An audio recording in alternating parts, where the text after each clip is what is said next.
السلام عليكم ورحمة الله وبركاته. بسم الله الرحمن الرحيم. الحمد لله رب العالمين والصلاة والسلام على رسول الله وعلى آله وصحابه وأتباعه الفائزين برضا الله أما بعد. സ്നേഹമുള്ള സഹോദര സഹോദരിമാരെ, മുസ്ലിങ്ങളുടെ മേൽ നിർബന്ധമാക്കപ്പെട്ട 5 വഖത്ത് നിസ്കാരം മുക്കല്ലഫായ ശുദ്ധിയുള്ള എല്ലാവരും നിർവഹിക്കൽ നിർബന്ധമാണ്. ബുദ്ധിയുള്ള കാലത്തോളം അത് നിർവഹിക്കൽ നിർബന്ധമാണ് എന്നാണ് ഇസ്ലാമിൻ്റെ നിയമം. അപ്പോൾ ഇനി ഒരു കുട്ടിയാണെങ്കിൽ അവനിക്ക് നിസ്കാരം ആ കുട്ടി പ്രായത്തിൽ നിർബന്ധമില്ല. അതുപോലെ മുസ്ലിമായിരിക്കണം. ഇസ്ലാമിലുള്ളവരല്ലാത്ത അസുലിയായ കാഫിറിന് അഥവാ മുൻകാലത്ത് ഇസ്ലാമികമായി ജീവിക്കാത്തവരായ വ്യക്തിത്വങ്ങൾക്ക് നിസ്കാരം നിർബന്ധമില്ല.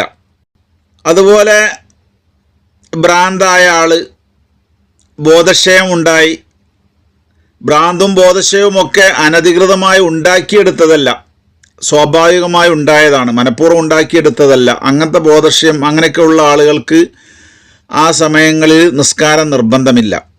അതുപോലെ നിസ്കാരം നിർബന്ധമില്ലാത്ത സാധാരണഗതിയിൽ വരുന്ന ആളുകളാണ് ഹൈലും നിഫാസും ഉള്ള സ്ത്രീകൾ. അവർക്ക് ആ ഹൈലും നിഫാസും ഉണ്ടാകുന്ന സമയത്ത് നിസ്കരിക്കാൻ പാടില്ല.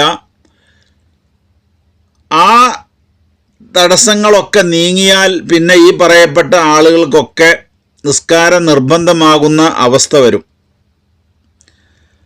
എന്ന് പറയുമ്പോൾ മറ്റ് ആദ്യം പറഞ്ഞ കുറേ കാര്യങ്ങൾ പലപ്പോഴും പലർക്കും ബാധകമാകണമെന്നില്ല. വ്യാപകമായി ഈ മസ്അല ചർച്ച ചെയ്യുമ്പോൾ സ്ത്രീകളുടെ ഹൈലും നിഫാസുമാണ് പ്രശ്നമായി വരുന്നത്. ഹൈലും നിഫാസും സ്ത്രീകൾക്ക് പറയപ്പെട്ട കാര്യമാണ്.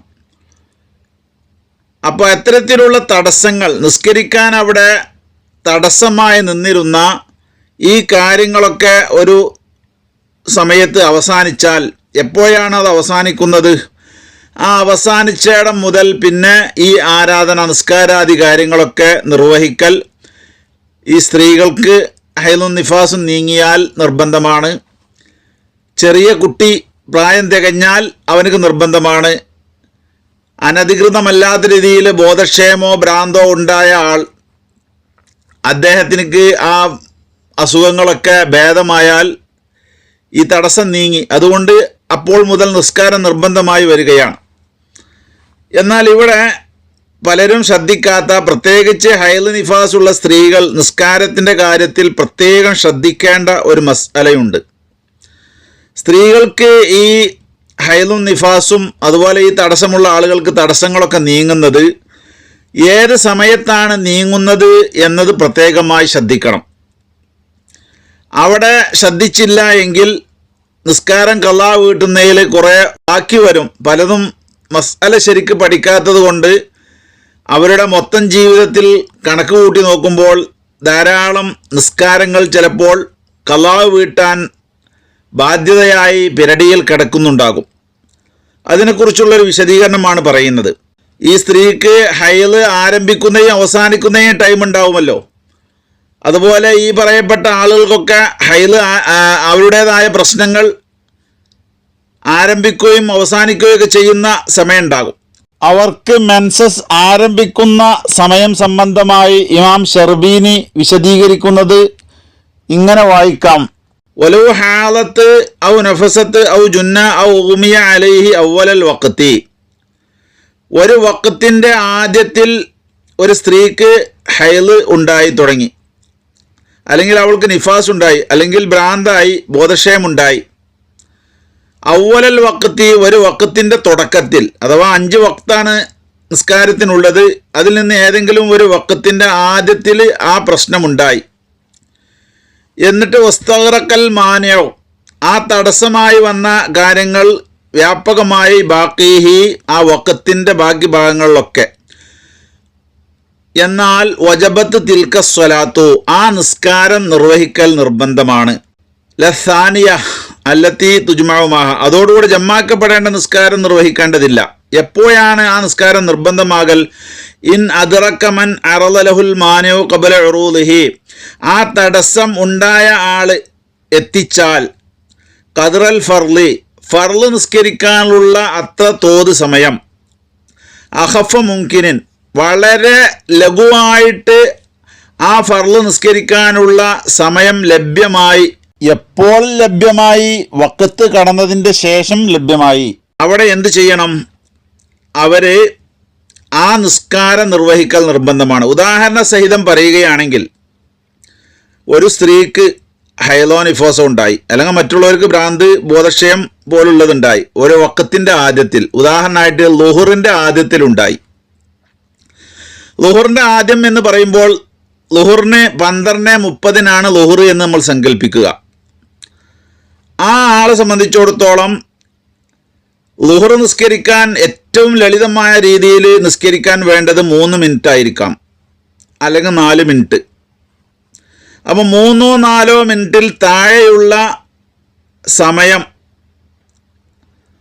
വഖത്ത് കടന്നതിൻ്റെ ശേഷം ലഭ്യമാക്കിയ ആൾ വഖത്ത് കടന്ന് 2 മിനിറ്റ് അല്ലെങ്കിൽ 3 മിനിറ്റ് ഒക്കെ കഴിഞ്ഞതിൻ്റെ ശേഷമാണ് ഈ പറയപ്പെട്ട തടസ്സങ്ങൾ ഉണ്ടായത്, ഹൈലുണ്ടായത്, നിഫാസ് ഉണ്ടായത്, മറ്റു കാര്യങ്ങൾ ഉണ്ടായത് എങ്കിൽ അവിടെ ലളിതമായ രീതിയിൽ ആ ഫർള് നിസ്കരിക്കാനുള്ള ടൈം കിട്ടിയിട്ടുണ്ട്. അതൊരു 4 മിനിറ്റ് എന്ന് നമ്മൾ ഏകദേശം ഒരു പരിധി നിശ്ചയിക്കുക. 4 റക്അത്ത് നിസ്കരിക്കാൻ 4 മിനിറ്റ് എന്നെങ്കിൽ അത്ര വേണമെന്നില്ല, ഒരു 3 മിനിറ്റ് ആയാലും മതിയാകും.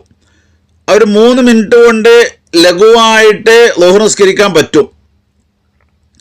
അങ്ങനെയുള്ള ഒരാൾക്ക് 12:33 ഈ തടസ്സങ്ങൾ ഉണ്ടായത് എങ്കിൽ അവൻ ആ ളുഹർ പിന്നീട് ഖളാ വീട്ടേണ്ടി വരും. കാരണം ഈ തടസ്സം ഉണ്ടായപ്പോൾ പിന്നെ നിസ്കരിക്കാൻ പറ്റൂല, പിന്നെ ഖളാ വീട്ടിലായിരിക്കും അവർക്കുള്ള മാർഗം. അപ്പോൾ ളുഹറിൻ്റെ സമയം 12:30 എങ്കിൽ 12:33 ശേഷമാണ് അവർക്ക് ഹൈല നിഫാസ് തുടങ്ങിയ ഈ തടസ്സങ്ങൾ ഉണ്ടായത് എങ്കിൽ അവർ ളുഹർ നിർബന്ധമായും ശുദ്ധിയായതിൻ്റെ ശേഷം, അല്ലെങ്കിൽ ഈ തടസ്സങ്ങൾ നീങ്ങി തെളിഞ്ഞതിൻ്റെ ശേഷം നിർവഹിക്കൽ നിർബന്ധമാണ്. അപ്പോൾ അതാണ് അവിടെ പറഞ്ഞൊരു മസാല. അപ്പോൾ സ്ത്രീകൾ പ്രത്യേകം ശ്രദ്ധിക്കേണ്ട കാര്യമാണ്. എന്നാൽ ഇതിനോടുകൂടെ ഒരു ജമ്മാക്കേണ്ട നിസ്കാരം കൂടി നിസ്കരിക്കണം എന്ന ഒരു കഥ സ്ത്രീകൾക്ക് ഇടയിൽ പ്രചാരമുണ്ട്. ളുഹറിൻ്റെ ടൈമിൽ മെൻസസ് ആരംഭിച്ചാൽ അസറും കൂടി നമ്മൾ ഖളാ വീട്ടേണ്ടി വരും എന്ന് സ്ത്രീകൾ പറയാറുണ്ട്. ചില സ്ത്രീകളൊക്കെ അത് തെറ്റിദ്ധരിച്ചിട്ടുണ്ട്. എന്നാൽ അത് ശരിയായ കാഴ്ചപ്പാടല്ല. ഹൈല് തുടങ്ങുന്നിടത്ത്, തടസ്സങ്ങൾ തുടങ്ങുന്നിടത്ത് ഇത് ബാധകമല്ല. അത് ബാധകമാകൽ അവസാനിക്കുന്ന സമയത്താണ്. അതിനെക്കുറിച്ച് ബഹുമാനപ്പെട്ട ഇമാം ഖതീബ് ശർബീനി മുഗ്നി 1-314 വിശദീകരിക്കുന്നു. വലൗ സാലത്ത് ഹാദിഹിൽ അസ്ബാബു അൽ മാനിഅത്തു മിൻ വുജൂബിസ് സ്വലാത്ത്, നിസ്കാരം നിർബന്ധമാകുന്നതിനെ തടയുന്ന ഈ പറയപ്പെട്ട ഹൈദ് നിഫാസ് അതുപോലെ മറ്റ് പറയപ്പെട്ട കാര്യങ്ങളൊക്കെ നീങ്ങിപ്പോയാൽ, വഖദ് ബഖിയ മിനൽ വഖ്തി, ഒരു ടൈമിൽ നിന്നും അവശേഷിച്ചിട്ടുണ്ട് തക്ബീറത്തിൻ്റെ ടൈം, ഐ സമന തക്ബീരിഹ, തക്ബീറത്തുൽ ഇഹ്റാം നിർവഹിക്കാൻ ആവശ്യമായ സമയം ലഭ്യമായി, ഫഅക്സറ, അല്ലെങ്കിൽ അതിനേക്കാൾ കൂടുതൽ. എന്നാൽ വജബത്ത് തിൽക സ്വലാത്തു, ആ നിസ്കാരം നിർബന്ധമാണ്. അതുപോലെ തന്നെ അതിനോടുകൂടെ ജമ്മാക്കി നിസ്കരിക്കുന്ന നിസ്കാരവും നിർബന്ധമാണ് എന്ന് എല്ലാ ഫിഖഹിൻ്റെ കിതാബുകളിലും പറയുന്നുണ്ട്. അതുപോലെ ഇമാം ഷർബീനി തന്നെ മോനയിലും വിശദീകരിച്ചിട്ടുണ്ട്. അപ്പോൾ ഈ പറഞ്ഞതിൻ്റെ ഉദ്ദേശം എന്താണ്? ഉദാഹരണ സഹിതം പറയുകയാണെങ്കിൽ, ജമ്മാക്കി നിസ്കരിക്കുന്ന നിസ്കാരങ്ങൾ ളുഹുർ അസ്ർ ഒന്നായിട്ട് ജമ്മാക്കി നിസ്കരിക്കുക, മുന്തിച്ചും പിന്തിച്ചും. മഗ്രിബ് ഇശാ മുന്തിച്ചും പിന്തിച്ചും ജമ്മാക്കി നിസ്കരിക്കുക. ഉദാഹരണ സഹിതം പറയുമ്പോൾ ഒരു സ്ത്രീക്ക് മഗ്രിബ് വാങ്ക് കൊടുക്കൽ 6 മണിക്കാണ് എന്ന് സങ്കല്പിക്കുക. എന്നാൽ തക്ബീറത്തുൽ ഇഹ്റാം കെട്ടാൻ ആകെ ഒരു 1/4 മിനിറ്റിൽ താഴെ സമയമേ ആവശ്യമുള്ളൂ അല്ലാഹു അക്ബർ എന്ന് ചൊല്ലാൻ. അപ്പോൾ നമ്മൾ ഏകദേശം ഒരു കണക്കായിട്ട് 1/4 മിനിറ്റ് 15 സെക്കൻഡ് കണക്ക് കൂട്ടാം. അപ്പോൾ 6 മണിക്ക് മഗ്‌രിബ് ബാങ്ക് കൊടുക്കുന്ന ഒരു സ്ത്രീയെ സംബന്ധിച്ചിടത്തോളം, അല്ലെങ്കിൽ ഈ തടസ്സങ്ങളുള്ള ആളെ സംബന്ധിച്ചിടത്തോളം 5:59 അവർക്ക് ഈ തടസ്സങ്ങൾ നീങ്ങി. ഇനി വഖത്തിൽ അവശേഷിക്കുന്നത് 15 സെക്കൻഡാണ്. ആ 15 സെക്കൻഡ് തക്ബീറത്തുൽ ഇഹ്റാമിന് വേണം എന്ന് നമ്മൾ വെക്കുന്നത്. അത്രയൊന്നും വേണ്ട, ഒരു 5 സെക്കൻഡിന് മതി അതിന്. എങ്കിലും 15 സെക്കൻഡിൻ്റെ വിശാലത നമുക്ക് വകവെക്കാം. ഓ ബഖിയ മിനൽ വഖ്തി തക്ബീറത്തുൻ, തക്ബീറത്തുൽ ഇഹ്റാം ചെട്ടാനുള്ളതായ ടൈമും ബാക്കിയായി, അഥവാ ഒരു 15 സെക്കൻഡ് ബാക്കിയായി. എന്നാൽ വജബത്തി സ്വലാത്തു, ഇതൊരു ഉദാഹരണം തന്നെയാണ് 15 സെക്കൻഡ് എന്നുള്ളത്. തക്ബീറത്തുൽ ഇഹ്റാം കെട്ടാൻ അത്ര വേണ്ട, എത്ര വേണ്ടത് വെച്ചാൽ അത്ര ബാക്കിയായി എന്ന് കൂട്ടിയാൽ മതി. വജബത്തി സ്വലാത്തു, ആ നിസ്കാരം നിർബന്ധമാണ്. അതുപോലെ അതിനോടുകൂടെ ജമ്മാക്കപ്പെടുന്ന നിസ്കാരവും, അതാണ് വൽ അദ്ഹറു അലൽ അവ്വൽ വുജൂബുൽ ളുഹ്രി മഅൽ അസ്രി ബിഇദ്റാഖി ഖദ്രി സമനി തക്ബീരി ആഖിരി വഖ്തിൽ അസ്ർ വവുജൂബിൽ മഗ്രിബി മഅൽ ഇശാഇ ബിഇദ്റാഖി ദാലിക ആഖിറ വഖ്തിൽ ഇശാഇ എന്നാണ് മുഗ്നി രേഖപ്പെടുത്തിയിട്ടുള്ളത്. അപ്പോൾ ഈ സ്ത്രീയെ സംബന്ധിച്ചിടത്തോളം മഗ്രിബിൻ്റെ 15 സെക്കൻഡ് മുമ്പ് മെൻസസ് അവസാനിച്ച അല്ലെങ്കിൽ മറ്റ് തടസ്സങ്ങളൊക്കെ നീങ്ങിയ ആളുകൾക്ക് ളുഹർ നിസ്കരിക്കൽ നിർബന്ധമാണ് അസറിനോട് കൂടെ. കാരണം എന്താ, ഈ അസറിൻ്റെ കൂടെ ജമ്മാക്കി പിന്തിച്ച് നിസ്കരിക്കാൻ പറ്റിയതാണ് ളുഹർ. അപ്പോൾ അതുകൊണ്ട് അവസാനിക്കുന്ന സമയം, ഈ പ്രശ്നങ്ങളൊക്കെ അവസാനിക്കുന്ന സമയത്ത് ഉള്ള നിസ്കാരവും അതിന് മുമ്പുള്ള നിസ്കാരവും, എല്ലാ നിസ്കാരവും അല്ല, ഇതിനോടുകൂടെ മുന്തിച്ചോ പിന്തിച്ചോ ജമ്മാക്കുന്ന നിസ്കാരമാണെങ്കിൽ അപ്പോൾ അവിടെ ളുഹർ നിർബന്ധമാണ് അസർ നിസ്കരിക്കലോടുകൂടെ. ബിഇദ്റാഖി ഖദ്രി സമനി തക്ബീറത്തിൻ, ഒരു തക്ബീർ ചെല്ലാനുള്ള സമയം കിട്ടിയ ആൾക്ക് ആഖിറ വഖ്തിൽ അസ്രി, അസറിൻ്റെ സമയത്തിൻ്റെ അവസാനത്തിൽ, അത് നമ്മൾ പറഞ്ഞ 5:59 വജൂബിൽ മഗ്രിബി, മഗ്രിബ് നിർബന്ധമാണ് മഅൽ ഇശാഇ, ഇശാനോടുകൂടെ ബിഇദ്റാഖി ദാലിക, അത്രയും സമയം ലഭ്യമാക്കലുകൊണ്ട് ആഖിറ വഖ്തിൽ ഇശാഇ, ഇശാൻ്റെ വഖ്തിൻ്റെ അവസാനത്തിൽ, അഥവാ സുബഹി ഒരു 5 മണിക്കാണ് എന്ന് കൂട്ടുക പ്രഭാതത്തിൽ. എന്നാൽ അതിൻ്റെ ഒരു 15 സെക്കൻഡ് മുമ്പാണ് ഇവൾക്ക് ഈ തടസ്സങ്ങൾ നീങ്ങിയതെങ്കിൽ അവിടെ ഇശാ നിസ്കരിക്കൽ നിർബന്ധമാണ് എന്നതിനോടുകൂടെ ഇശാനോടുകൂടെ ബിന്ദിച്ചൊക്കെ ജമ്മാക്കാൻ പറ്റുന്ന നിസ്കാരമാണ് മഗ്രിബ്. ആ മഗ്രിബും കൂടെ നിസ്കരിക്കൽ നിർബന്ധമാണ്. ഇവിടെ ഈ മസ്അല ഇങ്ങനെ മാത്രമേ ഉള്ളൂ. അതേസമയം ഇത് ആരംഭിക്കുന്ന സമയത്തിലേക്ക് ചേർത്തിയിട്ട് രണ്ടാമത്തെ നിസ്കാരം കൂടി നിസ്കരിക്കണം എന്ന് ചില സ്ത്രീകൾക്കിടയിലും ഒക്കെ തെറ്റിദ്ധാരണ ഉണ്ട്. അപ്പോൾ അത് ശരിയല്ല. ഇവരുടെ മെൻസസ് അവസാനിക്കുന്ന സമയത്ത് ആ സമയം മറ്റതിനോട് മുമ്പുള്ളതിനോട് കൂടെ ജമ്മാക്കി നിസ്കരിക്കേണ്ട ഒരു നിസ്കാരമുള്ള വഖത്താണെങ്കിൽ, അഥവാ ഒരു അസറിൻ്റെ അവസാനവും ഇശായിൻ്റെ അവസാനവുമൊക്കെയാണ് ഈ തടസ്സങ്ങൾ നീങ്ങുന്നതെങ്കിൽ അവർക്ക് ഇശായിനോടുകൂടെ മഗ്രിബും കൂടി നിസ്കരിക്കൽ നിർബന്ധമാണ്, അസറിനോടുകൂടെ ളുഹറും കൂടെ നിസ്കരിക്കൽ നിർബന്ധമാണ് എന്നാണ് പറഞ്ഞതിൻ്റെ അർത്ഥം. അപ്പോൾ പ്രത്യേകമായിട്ട് ഹൈളും നിഫാസും ഒക്കെ ഉണ്ടാകുന്ന സ്ത്രീകൾ ഈ കാര്യം പ്രത്യേകം ശ്രദ്ധിക്കണം. അവർക്ക് ഇനി ളുഹർ ബാങ്ക് കൊടുത്ത് 1 മിനിറ്റ് ആയപ്പോഴേക്കും അവർക്ക് ഈ ഹൈലോ നിഫാസൊക്കെ ആരംഭിച്ച സ്ത്രീകളെ സംബന്ധിച്ചിടത്തോളം അവർക്ക് ആ വഖത്തിൽ ഒരു ഫർള് നിസ്കരിക്കാനുള്ള ടൈം കിട്ടിയിട്ടില്ല. നമ്മൾ ഫർള് നിസ്കരിക്കാൻ ഏറ്റവും ചുരുങ്ങിയത് കൊടുത്തത് 3 മിനിറ്റാണ്. 3 മിനിറ്റ് നമ്മൾ ഔദാര്യമില്ല, അത് എത്രയാണോ ആകുന്നതെങ്കിൽ ആ കണക്ക് ചുരുങ്ങിയ കണക്ക് കൂട്ടിയതാണ്. അതിനേക്കാളും ചുരുങ്ങി 2 മിനിറ്റോ 1 മിനിറ്റോ ആണ് ളുഹറിൻ്റെ ടൈം കടന്നതിൻ്റെ ശേഷം ഒരു പെണ്ണിന് ഈ മെൻസസ് തുടങ്ങാനായത്. 12:30 ളുഹറുള്ള ഒരു പ്രദേശത്ത് ഉള്ള പെണ്ണിന് 12:31 32 ആണ് മെൻസസ് ആരംഭിക്കുന്നതെങ്കിൽ അവൾക്ക് ആ ളുഹർ നിസ്കരിക്കേണ്ട ആവശ്യമേ ഇല്ല. അതിൻ്റെ ശേഷം 3 മിനിറ്റ് കഴിഞ്ഞതിൻ്റെ ശേഷമാണെങ്കിൽ നിസ്കരിക്കണം എന്നതാണ് ഈ പറഞ്ഞതിൻ്റെ അർത്ഥം. അതേസമയം അസറിൻ്റെ അവസാന ടൈമിൽ ഒരു തക്ബീറത്തുൽ ഇഹ്റാം ചെല്ലാൻ 15 സെക്കൻഡ് അല്ലെങ്കിൽ അതിനേക്കാൾ കുറഞ്ഞ സെക്കൻഡ് അവശേഷിക്കുമ്പോഴാണ് ഹൈദ് നിഫാസ് പോലെയുള്ള പ്രശ്നങ്ങൾ അവസാനിക്കുന്നത് എങ്കിൽ ആ അസറിനോട് കൂടെ ളുഹറും കൂടെ നിസ്കരിക്കൽ നിർബന്ധമാണ്. അവിടെ പിന്നെ ഖളാ ആയിട്ടായിരിക്കും നിസ്കരിക്കാൻ സമയം കിട്ടല്, എങ്കിലും ഖളാ വീട്ടൽ നിർബന്ധമാണ്. അതുപോലെ തന്നെ ഈ ഇഷായിൻ്റെ ലാസ്റ്റ് സമയമാകുന്ന സുബിഹിൻ്റെ 15 സെക്കൻഡിന് മുമ്പാണ് അവസാനിക്കുന്നതെങ്കിൽ ആ ഇഷായിനോടുകൂടെ മഗ്‌രിബും കൂടെ ഇവർ നിസ്കരിക്കൽ നിർബന്ധമാണ് എന്നാണ് ഈ പറഞ്ഞതിൻ്റെ ചുരുക്കം. ഇവിടെ വേറെ ഒരു ചില സംശയങ്ങൾ ഉന്നയിക്കാറുണ്ട്.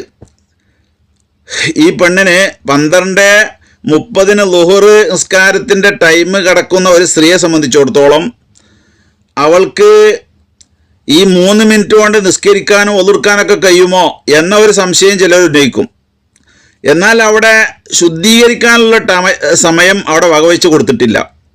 കാരണം അവൾക്ക് ഇങ്ങനെ മെൻസസ്സൊക്കെ ഉണ്ടാകുന്ന ആളെ സംബന്ധിച്ചിടത്തോളം ആദ്യം തന്നെ ശുദ്ധീകരിച്ച് നിൽക്കാമല്ലോ എന്നതാണ് ശറഈ നോക്കിക്കാണുന്ന കാഴ്ചപ്പാട്. അതിനെക്കുറിച്ച് ഇമാം ശർബീനി വിശദീകരിക്കുന്നു. അമ്മ ത്വഹാറത്തുല്ലത്തി യുംകിനു തഖ്ദീമുഹ അലൽ വഖ്തി, ടൈമിനേക്കാളും മുന്തിച്ച് നിർവഹിക്കാൻ പറ്റുന്ന ശുദ്ധി അഥവാ ഒളുവൊക്കെ എടുക്കേണ്ട പെണ്ണ് അല്ലെങ്കിൽ ഈ തടസ്സങ്ങളൊക്കെ ഉള്ള ആള്, ഫലാ യുഅ്തബറു മുളിയു സമനി യസഉഹ, അതും കൂടി കഴിഞ്ഞ് അതും കൂടി നിർവഹിക്കാനുള്ള ടൈം കടന്നതിൻ്റെ ശേഷം കിട്ടണം എന്നത് അനുവദിക്കപ്പെടൂല, അത് പരിഗണിക്കപ്പെടൂല. അപ്പോൾ 3 മിനിറ്റ് തന്നെ, അതിലേറെ സമയം കഴിഞ്ഞതിൻ്റെ ശേഷമാണ് മെൻസസ് ആരംഭിക്കുന്നതെങ്കിൽ അവൾ ഏത് വക്കത്തിലാണ് ഇങ്ങനെ അനുഭവപ്പെടുന്നെങ്കിൽ ആ വക്കത്തിലെ നിസ്കാരം നിർബന്ധമായി നിർവഹിക്കണം. അത് 5 വക്തിനും ബാധകമാണ് ആ നിയമം. അപ്പോൾ ഏത് വക്തിലാണോ ഈ പ്രശ്നങ്ങൾ ഉണ്ടാകുന്നത് ആ വക്ത് കടന്നതിന് ശേഷം 3 മിനിറ്റിൻ്റെ ശേഷം ആരംഭിക്കുന്ന ഈ മെൻസസ് പോലുള്ള കാര്യങ്ങൾക്കൊക്കെ ആ വക്കത്തിലെ നിസ്കാരം ഖളാ വീട്ടൽ നിർബന്ധമാണ്.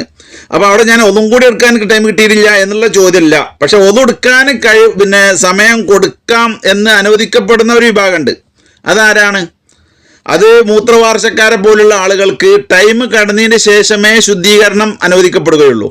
അതുപോലെ തയമ്മം ചെയ്ത് നിസ്കരിക്കൽ അനിവാര്യമായ ആളാണെങ്കിൽ അയാൾക്ക് വക്ത് കടന്നതിന് ശേഷമേ തയമ്മം കൂടി ചെയ്യാൻ പറ്റുള്ളൂ എന്ന നിയമമുണ്ട്. അത്തരം ആളുകളെ സംബന്ധിച്ചിടത്തോളം ഈ 3 മിനിറ്റിനോട് കൂടെ ഒരു തയമ്മം ചെയ്യാനും കൂടി അല്ലെങ്കിൽ ഒരു മൂത്രവാർച്ചക്കാരനൊക്കെ ആണെങ്കിൽ ഒതുകൊടുക്കാനും കൂടി 2 മിനിറ്റും കൂടി ആകുമെങ്കിൽ അവർക്ക് ഈ 3 മിനിറ്റ് ആനുകൂല്യം ഒരു 5 മിനിറ്റൊക്കെ ആക്കി കൊടുക്കാം. അപ്പോൾ 12:35 വരെയൊക്കെ അവർക്ക് ഒരു ഏകദേശ കണക്കാണ് പറയുന്നത്.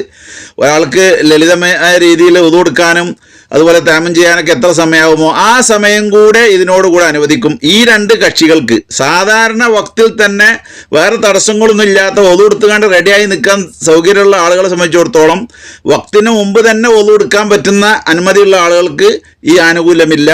വക്ത് കടന്നതിന് ശേഷമേ തയമ്മവും ഉളുവും ചെയ്യാൻ പാടുള്ളൂ എന്ന് നിർദ്ദേശിക്കപ്പെട്ട മൂത്രവാർച്ചക്കാർ അതുപോലെ തയമ്മം ചെയ്യൽ നിർബന്ധമായി നിൽക്കുന്ന ആളുകൾ അവർക്ക് മാത്രമേ ഈ ആനുകൂല്യമുള്ളൂ എന്നതുപോലെ അവസാന ടൈമിൽ പറഞ്ഞ തക്ബീറത്തിൻ്റെ ഖദർ എന്ന് പറഞ്ഞാൽ പിന്നെ അതിനോട് അനുബന്ധമായിട്ടൊന്നുമില്ല. അവിടെ ഒരു റക്അത്തിന്റെ ഖദർ എന്നൊക്കെ പറഞ്ഞവരുണ്ട്. അവസാന ജമാക്കുന്ന നിസ്കാരത്തിൻ്റെ വക്തിൻ്റെ അവസാനത്തിലാണ് അവർക്ക് ഈ തടസ്സങ്ങൾ നീങ്ങുന്നതെങ്കിൽ അവിടെ ഒരു തക്ബീറിൻ്റെ ഖദർ 15 സെക്കൻഡ് നമ്മൾ പറഞ്ഞെടുത്ത് ഒരു റക്അത്തിന്റെ ഖദർ കൊടുക്കാമെന്നൊക്കെ അഭിപ്രായങ്ങളുണ്ട്. എങ്കിലും അതല്ല പ്രബലം, ഈ തക്ബീറിൻ്റെ ടൈം തന്നെയാണ്. അവിടെ പിന്നെ ഒതുണ്ടാക്കാൻ ടൈം കിട്ടിക്കണോ ഇല്ലേ എന്നൊന്നും ചോദ്യമല്ല. അപ്പോൾ അതൊക്കെ അതിൽ ഉൾപ്പെടാതെ തന്നെ അത്രയും ടൈം കിട്ടിയാൽ ഈ ജമാക്കുന്ന നിസ്കാരം കൂടി നിർവഹിക്കൽ നിർബന്ധമാണ്. വഖത്തിന് മുമ്പ് ശുദ്ധീകരിച്ച് നിൽക്കാൻ കഴിയാത്ത ആളെ സംബന്ധിച്ചിടത്തോളം അവരെക്കുറിച്ചുള്ള ഹുക്മ് മഹല്ലി ഇമാം വിശദീകരിക്കുന്നത് ഫൈലൻ തുജിദ് തഹാറത്തുഹു ഖബൽ വക്തി, ഒരാൾക്ക് ഈ ടൈം കടക്കുന്നതിന് മുമ്പ് ശുദ്ധിയായി നിൽക്കണം എന്നാണ് പറഞ്ഞത്. ഇങ്ങനത്തെ ആളുകളൊക്കെ അവർക്ക് വക്തിന് മുമ്പ് ശുദ്ധീകരണം പറ്റൂല എങ്കിൽ കൽ മുത്തയമ്മിമി, തയമ്മം ചെയ്ത് നിസ്കരിക്കുന്ന ആളെ പോലെ സമയം കഴിഞ്ഞതിൻ്റെ ശേഷമേ ആൾക്ക് തയമ്മം ചെയ്യാൻ പറ്റുള്ളൂ. എന്നാൽ ഉസ്രിത്ത് അവിടെ ഷർത്താണ് ഇദ്റാഖു സമയത്ത് തഹാറത്തി അയ്ലൻ, ഈ നിസ്കരിക്കാനുള്ള ലളിതമായ സമയം പരിഗണിക്കുന്നതിനോട് കൂടെ ശുദ്ധീകരിക്കാനുള്ള ടൈമും കൂടി ലഭ്യമാക്കണം. വയില്ല, ഇനി അത്രയും സമയം അവർക്ക് ലഭ്യമായില്ല എങ്കിൽ ഫലാ തജിബു തിൽക്കസ്സലാത്തു, ആ നിസ്കാരം നിർബന്ധമില്ല. ലിഅദമി തമക്കുനി മിൻ ഫീരിഹ, അത് ചെയ്യാനുള്ള സൗകര്യമില്ലല്ലോ. കാരണം 4 റക്അത്തിന് നമ്മൾ 3 മിനിറ്റോ അല്ലെങ്കിൽ 4 മിനിറ്റോ കണക്കാക്കി. അങ്ങനത്തെ ആളെ സംബന്ധിച്ചിടത്തോളം ആ 4 മിനിറ്റ് കിട്ടിയിട്ടില്ല എങ്കിൽ ആ വക്തിൽ നിസ്കാരം നിർബന്ധമില്ല. ഇനി അതിനോട് കൂടെ ഒളുവോ തയമ്മമോ ചെയ്യേണ്ട ആളുണ്ടെങ്കിൽ അയാൾക്ക് അതിനുള്ള ടൈമും കൂടി കിട്ടിയിട്ടില്ല എങ്കിൽ അയാളോട് അത് നിർബന്ധിക്കാൻ പറ്റില്ല. അപ്പോൾ അത് ഖളാ വീട്ടേണ്ട ആവശ്യവുമില്ല എന്ന്. ഹൈളും നിഫാസും ഒക്കെ ഉള്ള സ്ത്രീകൾ സ്ത്രീകളെ സംബന്ധിച്ചിടത്തോളം ഓരോ വക്കത്തും ആരംഭിക്കുന്നതിന് മുമ്പ് തന്നെ ഒന്നുണ്ടാക്കി റെഡിയായി നിൽക്കുന്നതാണ് നല്ലത്. വേറെ അസുഖങ്ങളൊന്നും ഇല്ലാത്ത, തേമം ചെയ്യൽ ബാധ്യത ഇല്ലാത്ത, മൂത്രവാർച്ചക്കാരെ പോലുള്ള, അതുപോലെ ഇസ്തിഹാദത്ത് പോലൊക്കെയുള്ള പ്രശ്നങ്ങളൊന്നും ഇല്ലാത്ത സ്ത്രീകൾ വക്കത്തിന് മുമ്പ് തന്നെ ഒന്നുണ്ടാക്കി റെഡിയായി നിൽക്കുകയാണ് നല്ലത്. എന്നാൽ വക്ത് വാങ്ങി കൊടുത്ത് ഉടനെ തന്നെ നിസ്കരിച്ചാൽ ആ ബാധ്യത അപ്പം വീട്ടിൽ കിട്ടും. അല്ലെങ്കിൽ പിന്നെ ഖളാ വീട്ടേണ്ടി വരും. അതിനായിട്ട് ഇനി ഒരാളിങ്ങനെ റെഡിയാക്കണമെന്നും തക്ലീഫൊന്നുമില്ല. വക്ത് കഴിഞ്ഞതിന് ശേഷം നിസ്കാരം നിർബന്ധമാവുള്ളൂ. അപ്പോൾ യഥാർത്ഥത്തിൽ അവർക്ക് പിന്നെ ഖളാ വീട്ടൽ നിർബന്ധമായി വരും എന്ന് ചുരുക്കം. ഇപ്പം തന്നെ അത് നിർവഹിച്ചിരുന്നെങ്കിൽ അത് നിർവഹിച്ച് കഴിഞ്ഞിരുന്നു എന്ന് മാത്രം. അപ്പോൾ എപ്പോഴും ഇത് ആരംഭിക്കാമല്ലോ. അപ്പോൾ അതുകൊണ്ട് ഖളാ ആകാതെ സൂക്ഷിക്കുന്ന ആളുകളാണെങ്കിൽ വക്കത്ത് കടക്കുന്നതിന് മുമ്പായിക്കൊണ്ടതിനെ ശുദ്ധിയായി നിൽക്കുന്നതായിരിക്കും ഉചിതം എന്ന് ഉണർത്തുകയാണ്.